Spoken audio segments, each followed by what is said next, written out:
Yo, Geek, Suriciba! O capítulo 1170 de One Piece começa com o chapéu de palha na capa. Sendo uma homenagem provavelmente ao live action de One Piece, nós temos Robin, a adolescente, conduzindo as crianças Luffy, Nami, Zoro, Sanji, Usopp e Chopper para um parque aquático. Jamie está como o bilheteiro do parque enquanto distribui a comida para todos comerem. Nós voltamos para falar mais deste capítulo intitulado de Oposto depois da vinheta.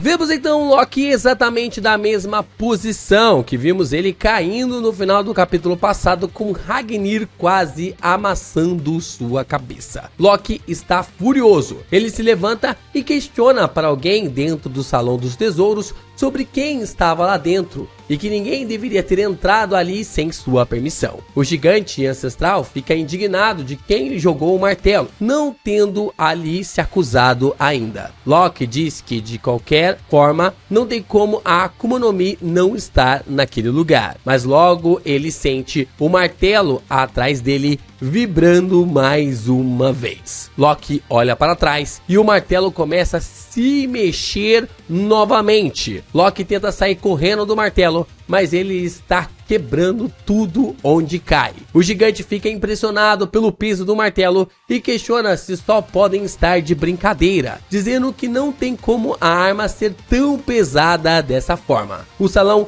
é quase todo destruído e Loki escapa por pouco. Ele questiona o que há de errado com o castelo em não conseguir aguentar o peso daquele martelo. Harold então começa a dizer para Loki que é algo inútil. Essa Akuma no Mi, o tesouro sagrado de Elbaf, durante centenas de anos, ninguém jamais conseguiu comê-la. Harold continua falando enquanto Ragnir continua perseguindo Loki. Harold diz que nenhuma pessoa foi capaz de consumi-la porque Ragnir não reconheceu ninguém até agora, de que ninguém foi digno da fruta lendária de Elbaf. Harold fala que com seu poder atual, ele consegue passar por cima da vontade de Ragnir. Sim, meus amigos, esse capítulo tá animal pra caramba e a gente já vem com tudo. Eu espero que você já tenha deixado seu like, se inscrever aqui no canal e também compartilhado os nossos conteúdos. Eu ainda tô melhorando a minha garganta, tá no processo aqui de melhora, mas eu acho que até semana que vem já tá 100%. É claro que você também pode fazer parte aqui dos Piratas do Geek Brasil. Faça parte aqui contribuindo, seja através do seu valeu, se tornando membro do canal ou mandando o seu Pix. Você tá ligado, né? Você tá ligado que tanto pelo valor acumulado quanto também pelo valor único de R$50 você pode vir fazer parte da nossa tripulação. Então, clique aqui no valeu ou mande um Pix para continuar fortalecendo o canal do Geek Brasil. Nesse momento, então, Harold é atacado com rajadas de Haki do Conquistador por Gaban e Shanks, com raios trovoando por toda a sala. Harold olha para o Gaban e estranha o ataque vindo dele. Gaban fala que cada ferimento vem acompanhado de uma dor equivalente. Com isso, a recuperação dele ficará drasticamente mais lenta. Se eles mantiverem ataques sucessivos, eles podem empurrá-los até que o adversário fique incapaz de lutar. Na presença de alguém que consegue revestir seus ataques com Haki do Conquistador, esse é o ponto fraco deles, o que faz Harold chamar pelo nome de Gaban irritado, né? O ponto fraco ali dos Cavaleiros de Deus. Harold pega seu machado enorme e ataca Shanks e Gaban. Ele questiona se Gaban ousa lhe enfrentar, o que o braço esquerdo do Rei dos Piratas diz que sim, e questiona Harold se ele imaginava que deixaria o rei fazer o que quisesse. Shanks então questiona como Gaban conhece o ponto fraco dos Cavaleiros de Deus. E Gaban responde que já os expulsou várias e várias vezes. Gaban se lembra das inúmeras vezes que os piratas Roger trombaram com os Cavaleiros de Deus, querendo saber sobre uma criança ruiva que seria filho do capitão deles. Gaban diz que todas as vezes eles acabaram socando os Cavaleiros de Deus até voltarem para casa, né? Oda colocando uma visão envolvendo ao guerreiro e também colocando a visão envolvendo ao poder do amor. Eu sei que vocês ficam irritados aí nos comentários sobre isso, mas eu não vou largar a mão.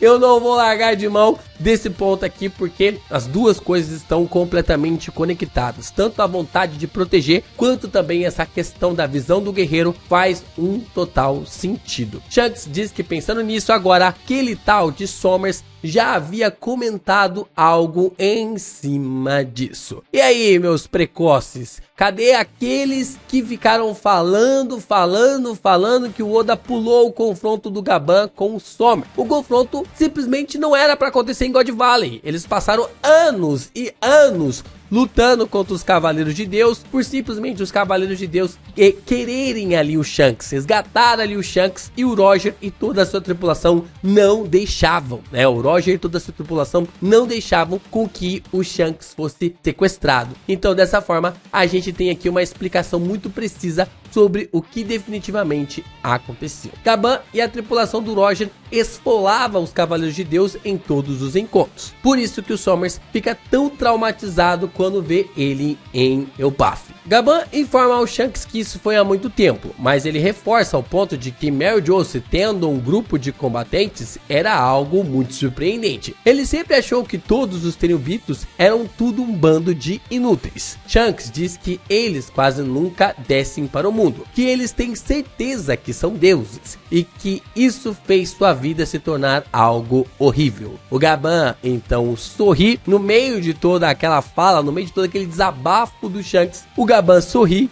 e diz que isso é algo do destino.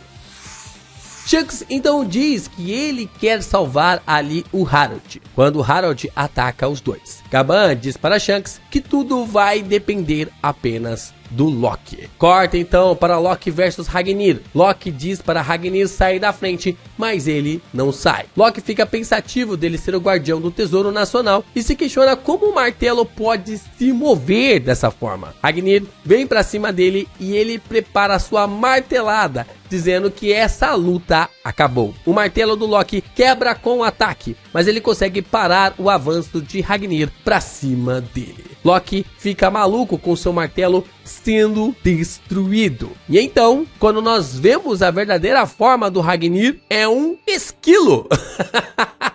Sim, o martelo de Ragnir é um esquilo. E provavelmente é inspirado ali na lenda viking, né? Na lenda nórdica sobre o Ratatorskir. Acho que é assim que se pronuncia. É aquele esquilo que fica na Yggdrasil e fica fazendo o zaralho, né? Botando o zaralho ali pra cima de todo mundo que vive na árvore ou no contexto ali da árvore da mitologia nórdica, e que o Oda realmente surpreendeu a todos, né? Porque faz um puta sentido ser o Ratatorskir, mas ao mesmo tempo, na verdade é Ratatorskir, acho que tá certa a pronúncia, mas faz o puta sentido ser ele, só que ao mesmo tempo é muito surpreendente, né? Quem tava esperando que o martelo na verdade fosse um esquilo. Harold então começa a atacar todos com seu Haki do Conquistador, o que faz Gaban e Shanks ficarem em uma situação complicada. Gaban diz que o rei Harold ter o Haki do Conquistador é novidade para ele. Jaron, ainda caído no chão, diz para todos os soldados continuarem impedindo o Harold de chegar até a Akuma no Mi lendária. De forma alguma, ele pode comer a fruta. O Harold então é perfurado, transpassado, atravessado, empalado e mesmo assim ele não para por nada. O bicho definitivamente não para pra nada. Vemos então que Ragnir acaba dando a Akuma no Mi para o Loki. Não dá para ver direito ali a forma da Akuma no Mi, né? Porque a Raw não tá muito boa, mas nós observamos os braços do Loki sendo transformados em garras e suas costas ganham estruturas pontiagudas. Parece mesmo ali com o Nidhogg, né? Ali o Nidhogg, né? Que pode ser a pronúncia também. Mas parece mesmo essa criatura, né? Porque as mãos com garras, a gente tem ali essas costas pontiagudas, né? Não sei se é as costas ou se é o cabelo, o Oda não deixa muito claro, mas vemos uma forma muito legal ali do Loki dentro das sombras e seus olhos brilhando de forma absurda, né? Nas sombras ali, apenas com os olhinhos exaurando aura, cara, fazendo com que a aura vai pra tudo quanto é lado e ele está berrando em trevas total.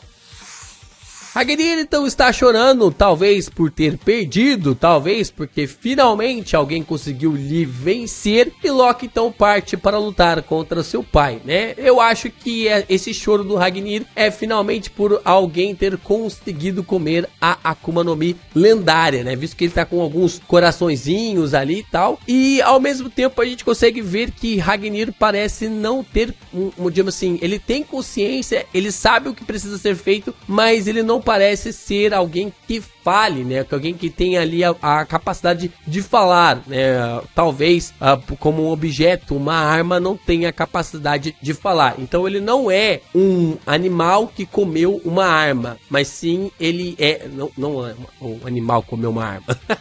Ele não é um animal que comeu uma Akuma no Mi de arma, mas ele é ali uma arma que provavelmente meio que teve sua mistura, se fundiu com uma Akuma no Mi do tipo Zoan. Agora resta ainda confirmar que tipo de Zoan que é essa. Harold então massacra todos os seus soldados no castelo. Harold então olha para o Loki e percebe que seu filho havia comido a fruta. O Harold vibra, dizendo para Loki mostrar para ele o poder da lenda, atacando assim o seu filho. Ele corta o Loki ao meio, mas mesmo assim nada consegue ferir o seu filho. Vira uma porradaria generalizada. Loki acaba com Harold, lhe dando assim uma puta surra, né? A gente consegue ver, tem um quadro bem legal, né? Que é o próprio Harold sendo pego pelo Loki ali através do pescoço, e a gente consegue ver isso sendo refletido nas sombras, né? As sombras ali no chão. Loki parece estar em sua forma híbrida e ele pega a cabeça do Harold e destrói seu pai por completo. E o poder então da regeneração não deixa o Harold cair derrotado. Loki então prepara seu Haki em Hagnir para desferir um ataque contra o Harold, quando o rei de Elbaf diz que definitivamente um sangue de um rei corre nas veias de Loki, mostrando que em um certo período de tempo, um curto período de tempo, nós conseguimos ver o Harold recobrando a sua consciência. Loki então para o ataque bem nesse exato momento e percebe que seu pai recuperou ali a sanidade. O que Harold chama sua atenção, dizendo para não deixar ser confundido. Só de olhar ao redor, em relação a todos os soldados mortos por suas mãos, isso já passou de todos os limites possíveis. Loki questiona seu pai, dizendo que ele está sendo manipulado. Porém, Harold responde que qualquer pensamento que fuja um pouco do padrão começa a ser influenciado por ele. Harold diz que com esse poder você começa a achar que é algum tipo de Deus, o que faz uma conexão completa ali com a fala do Shanks sobre os Tenryubitos. Harold então diz que Loki pode guiar Elbaf com dignidade a partir de agora. Junto de Haroldin, os dois devem ter harmonia, o que Loki responde que seu pai é o pior. Gaban está tentando ajudar o Jarl, enquanto Shanks está sentado no chão desesperado. Loki fica ainda mais irritado com Harold, dizendo que ele terá que carregar a culpa de ter matado seu pai por toda uma vida. Nem o pai mais lixo faria isso. Harold então diz que havia esquecido de algo e agradece Loki por ter defendido Aida. Mesmo que Aida não volte mais, ele queimou a Vila do Sake pelos seus sentimentos por ela e lhe agradece por isso. Por causa da Aural, não dá para saber, mas a marca ali do Harold parece estar mudando novamente, parece estar sofrendo alguma modificação, talvez indo para o nível mais profundo do pacto com Imu.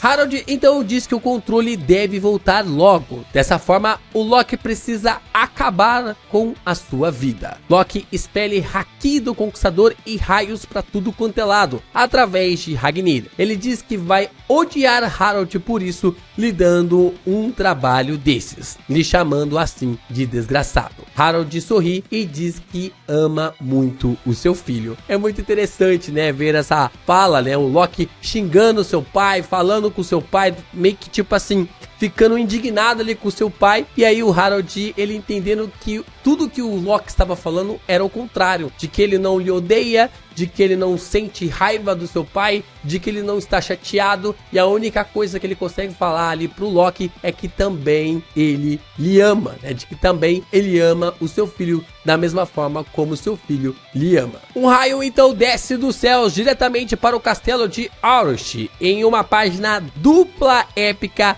vemos Loki atacando seu pai com Ragnir, com raio e haki do conquistador para todos os lados. O ataque é devastador, bem no peito do Harald. Um raio cresce por todo o corpo do rei de Elbaf, parecendo despedaçar todo o corpo de Harald. Loki chora horrores, enquanto o garoto se lembra das primeiras palavras doces que havia recebido desde que havia nascido através do seu pai. Eram as palavras de Harald para ele. Harald lhe chama de Loki, seu filho, aquele que será o próximo rei de Elbaf. Com esse ataque feroz, com um rugido e com lágrimas através ali que atravessam épocas, as crianças de Elbaf podem sorrir. Dessa forma, não vão se tornar escravas do governo mundial.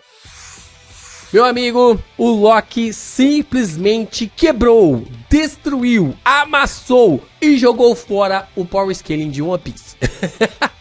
Simplesmente não existe mais Power Scaling, porque depois que o Loki fez, como para um cara desse? Eu fico pensando, como é que o Oda vai criar um ponto fraco para um personagem dele, porque o cara é muito quebrado. Ragnir, Akuma no Mi lendária, gigante ancestral. Mano, o cara é pior que protagonista, velho.